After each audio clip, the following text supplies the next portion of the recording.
Hey everybody, and welcome back to the channel. Today we're going to make a circular array. Okay, and it's going to be a bit different to the modifier, the array modifier, because we're not using that. We've got our cube here. We've got our 3D cursor in the center. This is going to be the center of the circle. I'm going to go into edit mode for the cube and click on the spin tool. And then we'll grab one of these toolbars here, and then we're just going to bring it round. Now what we need to do is go back into the toolbar here. We're going to select 11 because we've already got one, and then we can just bring that on round. So you've basically got your face.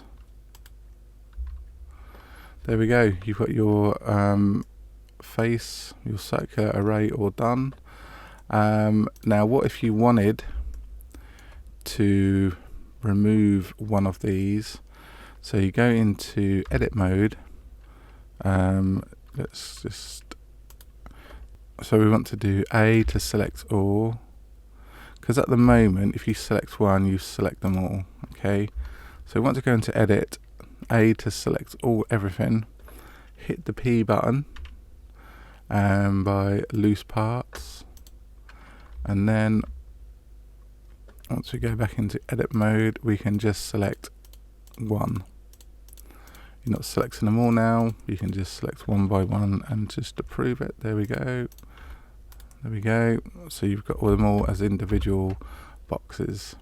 I hope you found the video of interest. Don't forget to give us a thumbs up if you did, and hit that subscribe button and the notification bell. Thanks for watching. See you on the next video.